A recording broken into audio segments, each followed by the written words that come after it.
Hello, Brobs. We're back with another book, I, Billy Shakespeare by William Peter Blatty, drawings by Victoria Chess. You all know William Peter Blatty for, obviously, The Exorcist, The Exorcist, The Exorcist, The Legion, not The Legion, but Legion, etc., etc. But in his early career, Blatty was a comic writer. He wrote books such as John Goldfarb, Please Come Home, and Which Way to Mecca, Jack, among other non-classics. Obviously, his early career was not a success, and that's when he wrote The Exorcist on I don't know if it was a lark, but he just said he needed a change. And so he wrote The Exorcist, and obviously it became world famous. For my purposes, I'm reading Billy Shakespeare, Billy Shakespeare. I think it was from, 1966 or something like that? 65. I learned of it from a lady named Marion Kuklo, who was known by her alter ego, Gundella the Witch. And in the early to mid, was it the mid 70s? I believe it was the mid 70s. In the waning years of the age of Aquarius, she became a newspaper columnist for the local papers in Detroit. And she mentioned having read a paperback copy of I, Billy Shakespeare and falling out of bed. The punchline to her falling out of bed is that she was probably 5'3" and 300 pounds. She was a roly-poly sort of woman, but very jolly and the antipode of what do you expect a witch to be. Anyways, she mentions it and says it was one of the funniest books she ever read. And since I've researched this woman for years, I obviously had to find a copy and turn my light back on. And I did. For years, I looked for the paperback thinking she was mistaken and that there was no paperback edition. But rare as it is, I finally found a copy. It wasn't cheap. I think I paid $30 for it. But I finally found it. It's got actually different cover art than that one. Obviously, I have 3 hardcover copies. It's not a cheap book when you find it, but when I find it cheap, I do buy it. This one I've lost the dust jacket for, which is why I will read from this one as I do read the book. Let's get to it. Enough of my preamble, my worthless preamble. I'll show you this before I switch over. Let's see what else it says. Wildly amusing first-person narrative from tape. Yeah, it's supposed to be on audio tapes that were left behind by a phantom William Shakespeare. Scurvy, lousy, vernacular knaves, it is I, little Billy Shakespeare. So begins the first of 6, numbered 1, 2, 3, 4, 5, 6, indescribable taped transcriptions in which the bard of Avon's ghost discusses many things, particularly the charges that he didn't write the plays. He demolishes Marlowe, the Baconian Society, Ben Jonson, and others. He also proves for some readers that Queen Elizabeth was the real playwright. In the midst of all this, there is authenticity, for the author knows his Shakespeare thoroughly. Students of Shakespeare will love it. Those who like their humor on the mad side may well adore it, especially when one of the Phantom Bard's problems is an olive drab character who insists that Shakespeare write a new play. Flaming Victory of the Bay of Pigs. Replete with delightful sketches, I, Billy Shakespeare, is erudite, outrageous, and vatty funny. William Peter Blatty, the author of John Goldfarb, Please Come Home, featuring a Jewish U-2 pilot who crash lands in Arabia, and Which Way to Mecca, Jack? Maurice Delbier assured readers of the New York Herald Tribune, yes, Virginia, there is a Blatty. Was born of Lebanese parents and wrote his master's thesis on William Shakespeare, which won Georgetown University's Shakespeare Award. Mr. Blatty now lives in Woodland Hills, California. Kind of look like a movie star.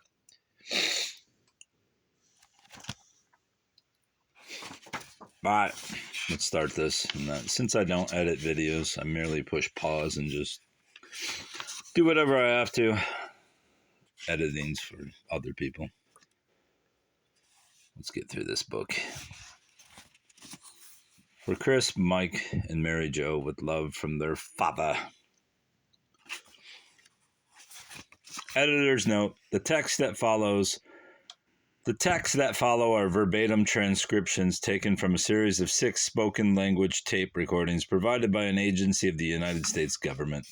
Accompanying the tapes were the sketches interspersed with the text. Both tapes and sketches are alleged to be the product of the voice and hand of William Shakespeare of Stratford-on-Avon. We reserve our editorial judgment. You don't have to believe that. It's not true. Is that the library book number? I don't believe that. Pardon to keep delaying the inevitable, but let's see. Wait, I don't believe that appears in the regular copy. Why would it? No, that's the library marking. All right, let's get to it. Tape 1. You shag rag shake rotten horse on bulls pizzles, scurvy lousy vernaculous knaves. It is I, little Billy Shakespeare. Surprised? Hey. You hay passing tomb crawling cryptographing squid. Who were you expecting? F. Bacon? C. Marlowe? E. de Vere? A. the Hun? Well, false. Not applicable. None of the above. I am I, your fun-loving bard of Avon. Yes, a spook. Wild, eh? There, God love you. I've frightened you, you suet, you Eleanor Rummings, you shimmering first cousins to a cockle cry, in toad. Rest, me white magic savvy, Prospero stuff, good juju, ungawa. You wonder how it is that I speak your English so well, eh? Manning tree oxen, what do you suppose I've been doing on the hereafter? In the hereafter? Writing Iago meets Richard III? Wise up, cause. People didn't stop dying in 1616. We get lots of young moderns over here in the Twilight Zone. And I have a sexy ear for dialogue. I listen. Lately, I've been listening to the likes of your Papa Hemingway. And if he tells me one more time about that lion in Kenya, I'm going to send him across the river into the trees. And meanwhile, Gauls, I have conjure idiom under the tutelage of a certain Mr. James Dean, formerly of Hollywood, California, and presently very dead. But enough of small beer. To the matter, the clearing up of the mystery. So you'd like to know who wrote my plays, eh? Well, I didn't write them. We all know that. I mean, my name is on them, isn't it? If I had written them, why would my name be on them? Why would my contemporaries have testified that I wrote them? Why would all of England for 150 years afterward have believed... I'm doing poorly on the italicized emphasis. Why would all of England for 150 years afterward have believed that I wrote them? The answer is obvious to even the meanest intelligence, because I didn't write them. Any questions? Hey, no hands? Splendid. But I am prickled by tingly murmurings and beg to remind you of what Ben Jonson said. He said that I had little Latin and less Greek. Yes, this is what we call a crusher, especially when you consider that my plays were written in Latin and Greek. You there? You with your hand up. What? They were written in English? Nonsense. They were translated into English. No, I grant you it isn't commonly known, but even now German scientists are excavating 200 feet beneath the Folger Library in Washington, D.C. And you may rest assured that their findings will confirm my statement. We have only to wait, and the real Shakespeare will stand up. In the meantime, do not be alarmed if Professor Frank Baxter tells you that when Ben made that snide remark, he was making it as part of a glowing tribute to me as the author of the plays. Whom can you trust on television these days? Moreover, any man who could write The Alchemist is obviously two-faced and not to be trusted. Operacio Sakitre S and all that. Know what I mean? Ben could be had, gotten to, smeared. And why not? Anyone realizing a net profit of only £6 for a play like Volpone is welcome to all he can get. And Benny he was paid to write that simpering eulogy to me. Paid to cover up. Paid by whom? Tush. That's classical information. Cosmic secret. Let's just say authoritative sources. Certain sources. Sources close to the top, eh? I've been teasing, but now I'll tell. Liz wrote my plays. Not your Liz, dummy. Ours. Liz, one. The Queen. Yes, surprise, surprise. I was Elizabeth's ghost. Can you believe it? Of course you can. I know you can. All that sex drive had to be channeled somewhere, right? Certainly. Law of compensation, ratio, engine I, and all that. After Essex, what, etc. And look, just trust me on this one, will you?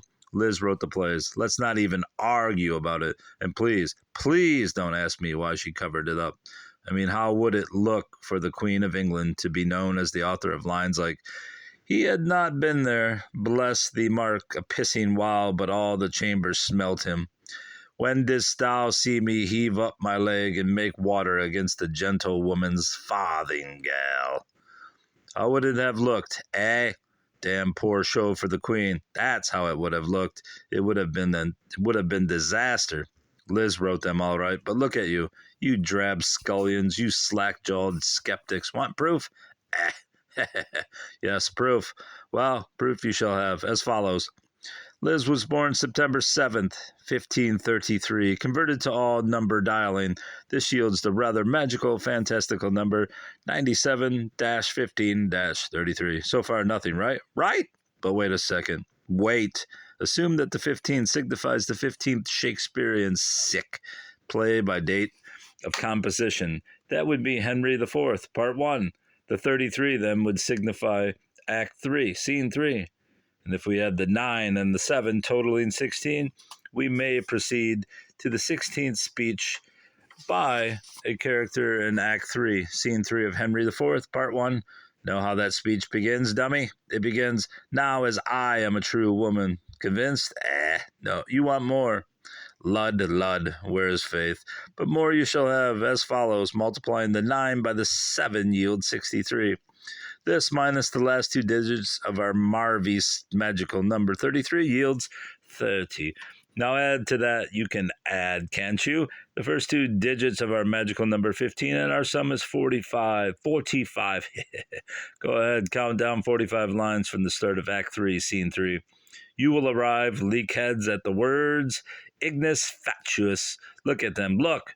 Do they tell you something? Of course, they're Latin. That immediately eliminates me as their author. But what else? Do you see it? A little God save our gracious Queen in the background, friends. For when Liz was a little girl, she owned a sled that she adored. And the name of that sled? Ignis fatuus. I think it's fatuous. Fatus. Now, do you believe? Of course you believe. I know you believe. You'll believe anything, you swollen dropsies. Good God, why should they mock poor fellows thus? Have I not had it? Who tweaks my beard and calls me bacon?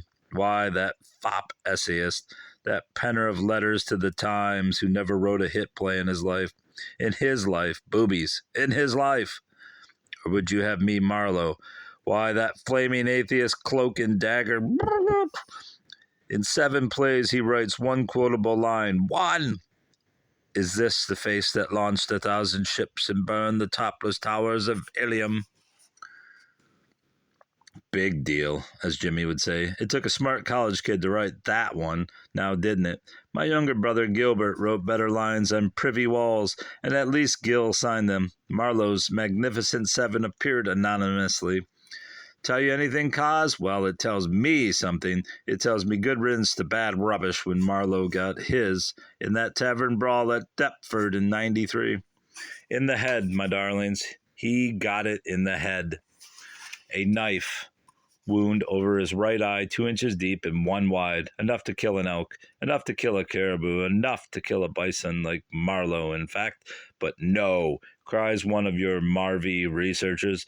Marlowe lived on and he wrote Billy's plays. Of course, why not? Marlowe, it is known, had a wondrous power of clotting, and your surgeons have even testified that a dagger thrust into the head, especially if the head contained jelly of some 6 or 7 inches in depth and 2 inches in which need not result in death at all. The patient might well have every prospect of living on, though mentally impaired. Splendid, smashing, crushing good point. You've got me there, Cos. I'll have to confess. Marlowe lived on. Yes, he lived, and continued to write anonymously. Unfortunately, he wrote only nonsense syllables and exclusively on the backs of envelopes and on stained glass windows, a phenomenon largely attributable to the large and rather stunning metal plate in his head. He was arrested at last for showing leaks at the Queen. His defense was, I'm crazy, and the mob stoned him instanter. Satisfied now? Talk about being fartles. Whenever one of your scabrous scholars attributes one of my plays to Marlowe, he shows up at meeting with that infuriating, fruity smirk, lisps, "Hi, you pampered jades, you," then turns directly to me and cackles, "Oh, hi, Billsy. Heard the latest?" That bombastic, mocking, violet Cambridge dandy. That mincing queen, pardon, always been there. All right. Always before these sallies I spy him huddling with a certain Mr. de Sade, and I can only guess at the nature of their relationship. Meanwhile, keep talking, you Martelmas beeves who think he wrote my plays. Keep talking. You're standing over a trapdoor. I'm back. Back where? That is the question. I don't know. No, really, I don't. I'm transparent, not omniscient. Phantoms have severely limited powers. In fact, they... It just struck me. The Phantom Bard. I like it. I don't like this piece, this room, this office, but I can't leave it. Oh, yes, my dears, back to my world, back along the yellow brick road to big Disneyland. But I can't proceed farther into your world. Don't ask me why. I don't know why. Frankly, the whole enterprise reeks of the uncanny. It was one thing to write about the supernatural. That was just giving the crowd what it wanted. But participating in it is a phenomenon that I never had too clearly in mind as the terminal goal of my aspirations. I don't like it, Holmes. I don't like it. You think Arthur Conan Doyle wrote those stories? You're crazy. It was Kaiser Wilhelm. We've all been clotting around on the other side, just drifting and dreaming, waiting for the great axe to fall, waiting to be collected. At least that's the current in theory. I pray that a merciful God will make a special collection of Marlowe at his earliest possible convenience, for it would rid us all of a plentiful surfeit of hot air. The papists have organized a perpetual novena for that express intention, and I am rattling my beads with the rest of them. This room, for all I know, it is on a secret. This room, for all I know, it is on a street in Venice, a heath. The French camp near Dover, Burnham Wood. See anything moving out there, Cos? It is sparsely fitted out. A wooden desk, 2 straight-backed wooden chairs, a painting, and mauve drapes that smell oddly of guava. No windows, but there is plentiful paper and pen and ink in the desk, and I shall use them for illustrative sketches. As to my text, I had hoped for a typewriter, for I am pure hell on handwriting. Check the records. Notice the wild spellings of my name? Shakespeare, Shaky Spur, Shackbird, etc. Now you know why. Handwriting. I didn't keep changing my name like Johnson. It used to be plain old Benjamin Johnson, but then he went London and swung out with Ben Jonson. Today he'd be calling himself Rip Torn. Ah, well, every man in his humor. Sic Gloria est, etc. But, by the way, what that is in Latin. It's Arabic. I don't know any Latin. No typewriter. Too bad. I cannot dazzle you with the Cockroach Act, but there is a tape recorder. Convenient, eh? We call that a deus ex machina, stupid. In this case, a machinist, a machina ex machina. Yes, now you know it is I. The recorder baffled me. True, there appeared to be operating instructions on the back, but unfortunately they are in Japanese. If there's a language I know little or less of, that's it, dear hearts. That's it. There was also some printing in Spanish appended, but I couldn't read that either. In my day, Spanish was non-politic, non-popular, non-you. Tower of London and all that. My God, they killed you for it. One buenas noches and whiz, off went your think piece. It has taken me some few hours, but I believe I can manage the recorder passing well. We'll certainly find out when I play this back. But where to begin? The myths, eh? The horse holding bit. You marvelous fatheads. You really believe I started my London career holding horses for theater goers? Or that I organized a runny-nosed union of little horse holders called Shakespeare's Boys? What do you take me for? A bloody scoutmaster? But soft, to the heart of the matter, some sniveling coxcombs have put it abroad that I couldn't possibly have written my plays. The plays are too great, too steeped in erudition, and I'm stupid. See, I'm dumb. I'm the son of an illiterate butcher. And what about the manuscripts, Billy? The original text? Where are they hidden and why? Secret, see? Spy stuff, mumbo-jumbo, button. And then this business about Hamlet. Do you know what Freud has been telling me? Have you any idea? Talk about filth. Talk about. I sense a presence in the neighbor room. The bearded gentleman whose portrait hangs above the desk. Tush, light already. The morn, in russet mantle clad, walks o'er the dew of yon high eastern hill. Break we up our watch, etc. Remember that one? Hamlet, 1601. And then in 1602, I wrote Anon. And this ends tape 1. Goodbye, Robs. Goodbye.